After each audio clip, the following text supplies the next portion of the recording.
Film का पहला scene Delhi के एक कोर्ट के बाहर से शुरू होता है। बारिश हो रही है और दुल्हन के जोड़े में सजी वाणी बतरा रही है। वाणी एक बेहद मासूम, संवेदनशील और साहित्यिक स्वभाव की लड़की है जो जिंदगी को कविता के नजरिए से देखती है। वह अपने प्रेमी महेश से सच्चा प्यार करती थी और दोनों ने भागकर कोर्ट मैरिज करने का फैसला किया था।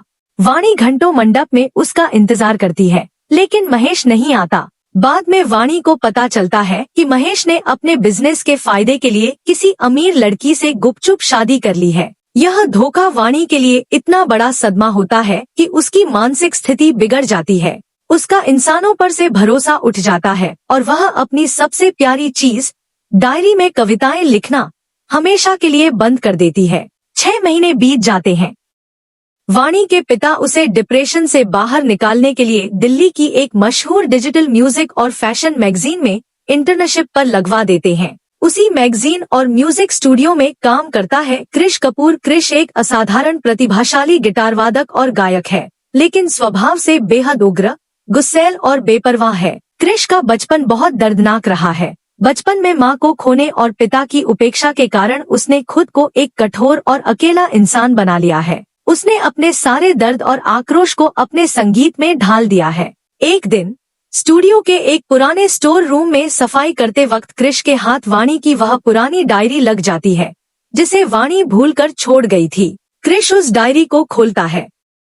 उसमें वाणी ने अपने धोखे और दर्द को इतने भावुक शब्दों में लिखा होता है कि कृष दंग रह जाता है। उसे लगता है जो खालीपन और तड़प मेरे संगीत में है, वही भावना इस लड़की के शब्दों में है। कृष वाणी के पास जाता है और उसे फिर से लिखने के लिए जबरदस्ती करता है। वाणी शुरुआत में बहुत डरती है और कृष के उग्र व्यवहार से दूर भागती है, लेकिन कृष हार नहीं मानता। वह वाणी को उसके अपने शब्दों की ताकत दिखाता है। धीरे धीरे कृष के संगीत की धुन वाणी के जमे हुए दर्द को पिघला देती है। वहीं वाणी की सादगी कृष के गुस्से को शांत कर देती है। दोनों मिलकर गाने बनाने लगते हैं। वाणी शब्द लिखती है और कृष उन्हें अपनी आवाज देता है। इस सहकार्य से दोनों एक दूसरे का सहारा बन जाते हैं और दोनों के बीच गहरा प्यार हो जाता है।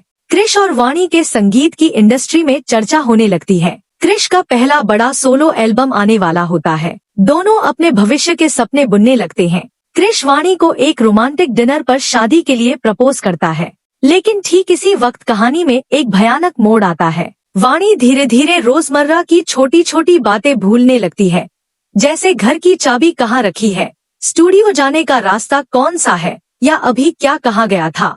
शुरुआत में सब इसे काम का तनाव समझते हैं, लेकिन एक दिन वाणी रास्ता भटककर दिल्ली की सड़कों पर गायब हो जाती है और घंटों तक नहीं मिलती। कृष उसे ढूंढकर तुरंत बड़े अस्पताल ले जाता है। अस्पताल में ब्रेन स्कैन और टेस्ट के बाद डॉक्टर एक स्तब्ध कर देने वाला खुलासा करते हैं। वाणी को कम उम्र में भूलने की बीमारी है। डॉक्टर बताते हैं कि वाणी के दिमाग की कोशिकाएं तेजी से नष्ट हो रही हैं। धीरे धीरे उसकी याददाश्त पूरी तरह खत्म हो जाएगी। वह अपनी यादें, शब्द, अपनी पहचान और एक दिन कृष को भी पूरी तरह भूल जाएगी। यह खबर कृष की दुनिया उजाड़ देती है, लेकिन कृष हिम्मत नहीं हारता। वह वाणी से वादा करता है, तुम यादें भूल भी जाओगी तो कोई बात नहीं, मैं हमारी हर याद तुम्हारे लिए संभाल कर रखूंगा।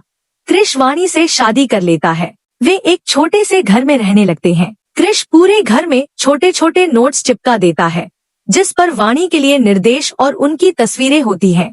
लेकिन वाणी की हालत दिन ब दिन बिगड़ती जाती है। वह अपनी ही लिखी कविताएं नहीं पढ़ पाती। एक रात वाणी की हालत बहुत बिगड़ जाती है। वह बहुत कंफ्यूज्ड हो जाती है।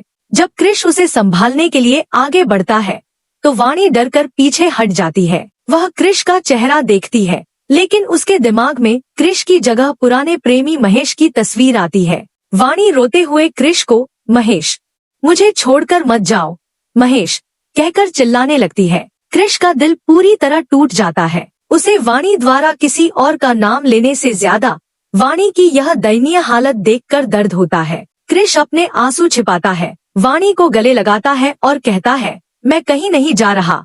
अगली सुबह जब वाणी सामान्य स्थिति में आती है तो उसे धुंधला धुंधला याद आता है कि उसने रात को कृष को महेश कहा था। वह अंदर से टूट जाती है। उसे एहसास होता है कि उसकी यह बीमारी कृष की जिंदगी, उसका संगीत करियर और उसकी खुशियाँ सब बर्बाद कर रही है। कृष अपना सब कुछ छोड़कर 24 घंटे वाणी की देखभाल में लगा हुआ है। वाणी एक कठोर फैसला लेती है। वह कृष की जिंदगी से दूर जाने का तय करती है ताकि कृष अपने सपनों को पूरा कर सके। अपना होश पूरी तरह खोने से पहले वाणी अपनी जिंदगी की आखिरी सबसे भावुक और अमर कविता लिखती है।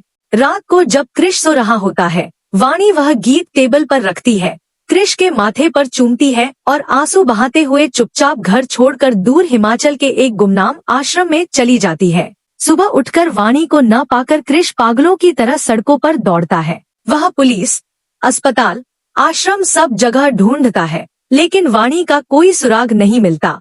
टेबल पर वाणी का लिखा सैयारा गीत पाकर कृष फूट फूट कर रोता है।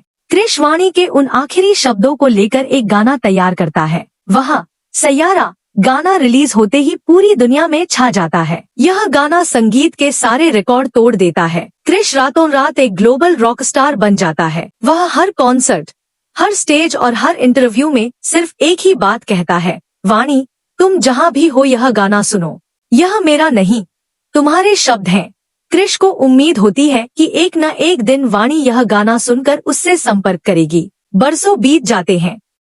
एक दिन सोशल मीडिया पर एक वीडियो वायरल होता है। हिमाचल के एक छोटे से पहाड़ी गांव के आश्रम का वीडियो होता है, जिसमें पृष्ठभूमि में एक असहाय केंद्र दिखता है और पीछे एक लड़की खड़ी होती है। कृष तुरंत पहचान लेता है, वह वाणी ही है। कृष अपना चलता हुआ कॉन्सर्ट टूर, शोहरत और सारे काम छोड़कर तुरंत हिमाचल के उस गांव की तरफ भागता है। वह आश्रम पहुंचता है। वाणी वहां बगीचे में बैठी होती है। कृष बड़ी उम्मीद और प्यार के साथ दौड़कर वाणी के सामने जाता है और कहता है, वाणी। लेकिन यहाँ फिल्म का सबसे हृदय विदारक क्षण आता है। वाणी कृष को देखती है, लेकिन उसकी आंखों में कोई पहचान नहीं होती। उसकी बीमारी आखिरी स्टेज पर पहुंच चुकी होती है। वह कृष को एक अनजान इंसान की तरह देखती है और पूछती है, आप कौन हैं? कृष के पैरों तले जमीन खिसक जाती है। कृष हार नहीं मानता। उसे यकीन होता है कि दिमाग भले ही भूल जाए, लेकिन आत्मा कभी नहीं भूलती। वह वाणी को भी लाकर सामने कुर्सी पर बैठा देता है। वह वाणी की आंखों में आंखें डालता है। वाणी हैरान होकर उसे देख रही होती है। कृष बिना किसी बैकग्राउंड म्यूजिक के सिर्फ अपने गिटार की धुन पर बेहद सुरीली और भावुक आवाज में सैयारा गाना शुरू करता है। जैसे जैसे कृष वाणी के लिखे उन शब्दों को गाता है, हवा में एक अलग ही जादू छा जाता है। वाणी के चेहरे के भाव बदलने लगते हैं। उसकी आंखें धीरे धीरे नम होने लगती हैं। भले ही उसके दिमाग में कृष का नाम न आए, लेकिन वह धुन और आवाज सीधे उसके दिल को छू जाती है। वाणी को एहसास होता है कि यह आवाज, यह धुन और यह इंसान उसकी जिंदगी का सबसे बड़ा सच है। गाने की आखिरी पंक्ति गाते हुए कृष की आंखों से भी आंसू बह निकलते हैं। वाणी धीरे से अपनी कुर्सी से उठती है। वह अपने हाथ कृष की तरफ बढ़ाती है और आंखों में आंसू और चेहरे पर मुस्कान लिए उसकी तरफ कदम बढ़ाती है। वह कृष को गले लगा लेती है। फिल्म के आखिरी फ्रेम में वाणी कृष के कंधे पर सिर रखती है।